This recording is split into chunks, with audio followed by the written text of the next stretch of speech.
He has very largely covered the entire history of banking and how it has developed and what are the various necessities. We'll open house, we'll discuss how can we try to address them. Now, I request Murthy sir. Well, two of my, with kind permission of Private Chair, the two earlier speakers, very eminent speakers who have covered very widely with regard to the banking system, the lending and the recovery part. But there is another cousin of the recovery system which is plagued and which is ridden with frauds.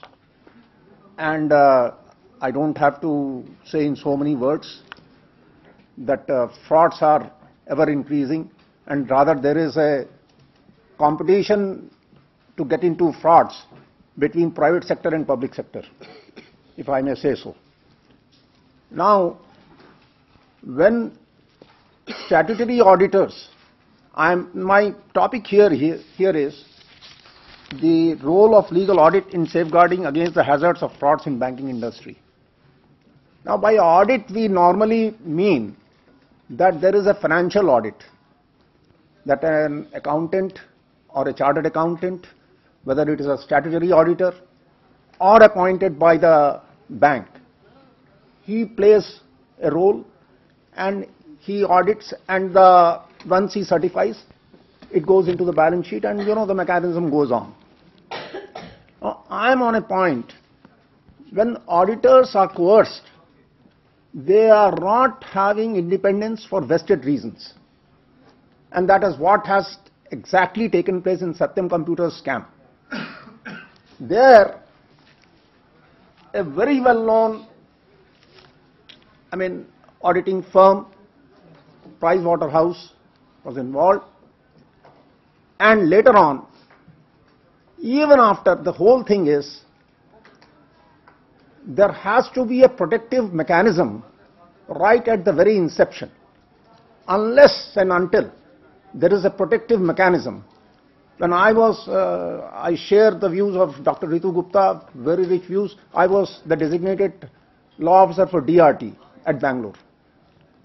And the moment you open your mouth, the law officers, they are sort of, they are treated as untouchables. In the sense, once my superior general manager, he said, this is the problem with the law officers. We pay them the salary and they give opinion something against. I said, sir, this is in your own interest. If we don't do it, we are failing in our sacred duty. And His Lordship from England, he would appreciate, we always follow the famous and revered principles of reasonableness of Wednesbury. Wednesbury's principle of reasonableness. What are the considerations which have to be taken into account, and what are the considerations which are extraneous and that have to necessarily to be excluded. This is our job. Filtration. Now, filtration process, if it is influenced by someone who says, no, it doesn't suit us, then you go by logic of convenience, don't employ a law officer. Now, I am coming to the point that ills of frauds, they have always been there right since the inception of the banking industry. It is nothing new. Only thing is, the quantum differs. Earlier it used to be a minor amount, it is now a very big amount. Now, as far as Banking Regulation Act is concerned, it is not proper on my part to read out this thing, it would be boring, I have to analyze the whole issue. To be precise, Section 30 of the Banking Regulation Act, it deals with and confines itself with the audit. Now, as I have earlier said, audit normally and usually is referred to as if there is an accountancy and all.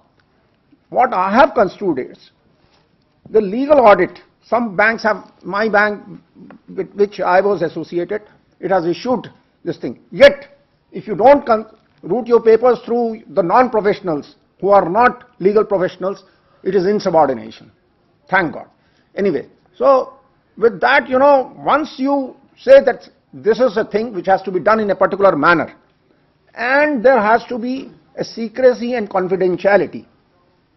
I render my legal opinion in the interest of the bank by scrutinizing the documents and submit my report, which I say should be to my parent department, legal department. If anybody intervenes in that, my functional autonomy and independence as a legal auditor is impaired, and I can't do my job properly, and for that I am punished. If you do it successfully, then you are charged with insubordination. If you don't do it, then also dereliction of duty. Where do I die? So this is the problem which is largely misconstrued, that too in public sector.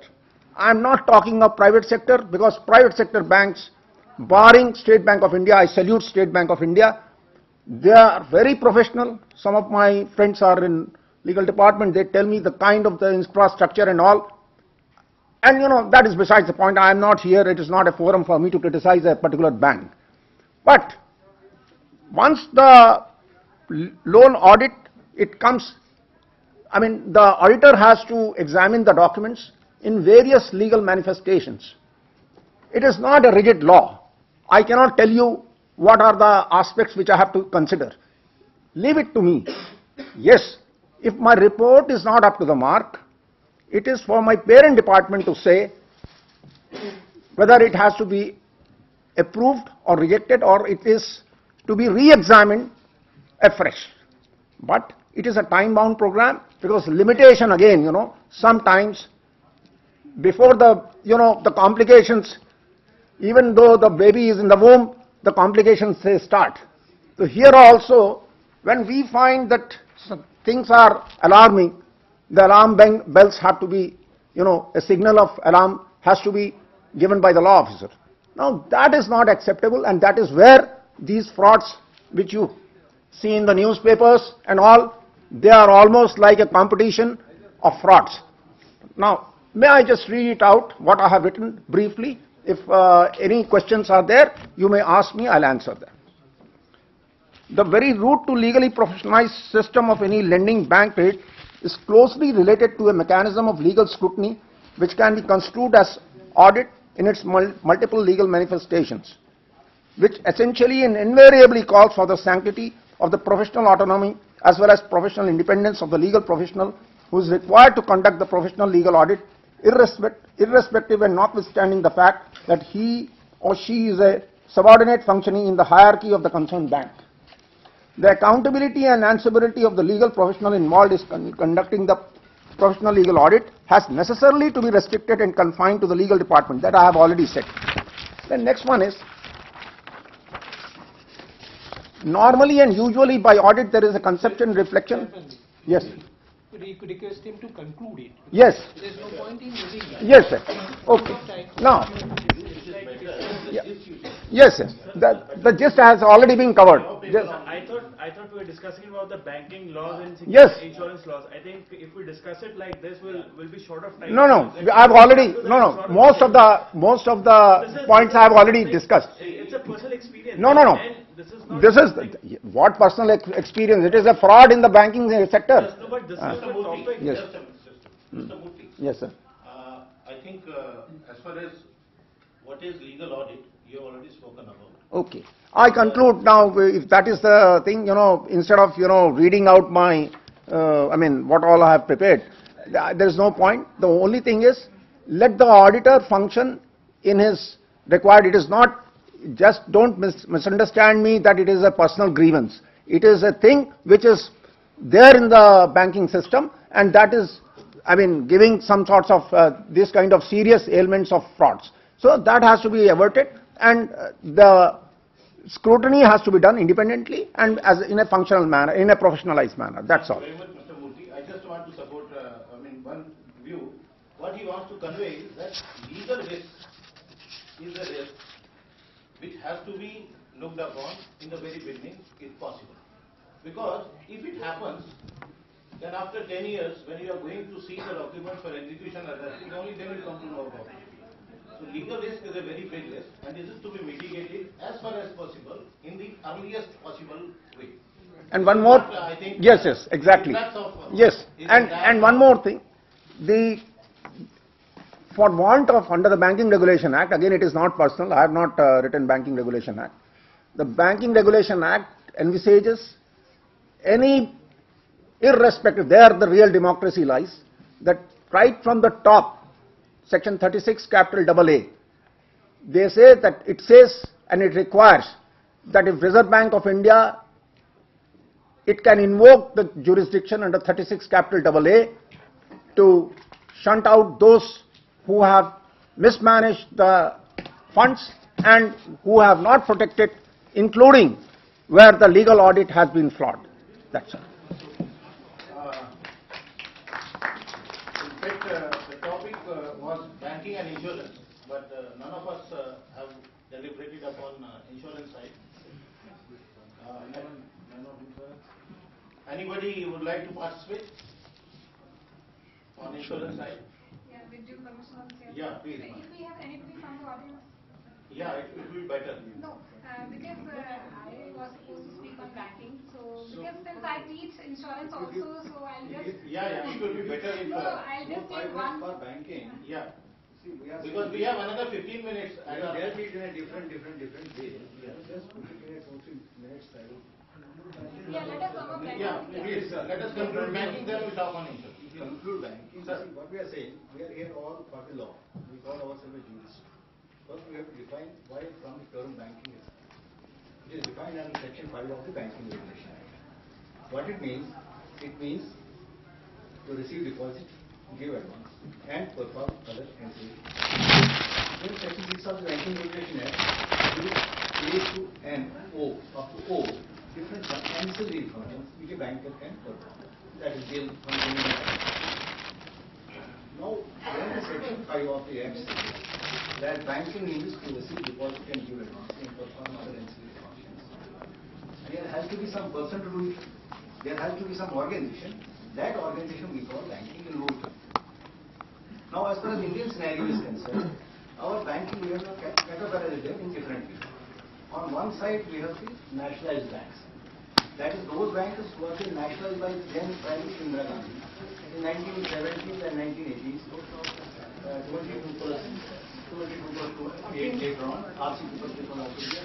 After that, we have been nationalized. So we call them nationalized banks. They all come, as far as the operational matters are concerned, they come within the banking regulation. Now on the other side, we have State Bank of India, which came out of the Imperial Bank of India in 1955. So State Bank of India with itself has got 6 state banks. State Bank of India is the creation of a parliament. It is creation of an act. We call it a, it's not a... State Bank of India Act. State Bank of India, we call it a corporation. Likewise, it has got 6 subsidiaries. State Bank of Bikaner, Jaipur, State Bank of Patiala, State Bank of... Likewise, we go. But acts are different. Because the State Bank of India subsidies act. I am introducing the legal section as far as the banking in country is concerned. Now this Banking Regulation Act also speaks in the later portion, cooperative banks. Cooperative banks have got local limited operations, local areas, Bareilly Cooperative Bank, Rohtak Cooperative Bank, and they have got local. And they address to the small borrowers, they address to immediate need as far as the credit facility, credit takeoff, credit viability is concerned. So on one side we have national banks, we have State Bank of India, we have cooperative banks. But since 1976, we created another type of bank and we call regional rural banks. By virtue of Regional Rural Banks Act 1976, we were having 190 banks, but we have reduced them into 96 at present. The regional rural banks, they have their own board of directors, how the employees shall be appointed, everything is mentioned there. And they address to our rural segment. Agriculture credit, the takeoff of the agriculture credit is from the regional rural banks. This is the banking scenario. But in addition to this, there are institutions which are also lending, but we don't call them bank, we call them financial institutions. We call them, usually every state has got a financial institution. The difference between bank and financial institution, the financial institution will give loan for a fixed rate.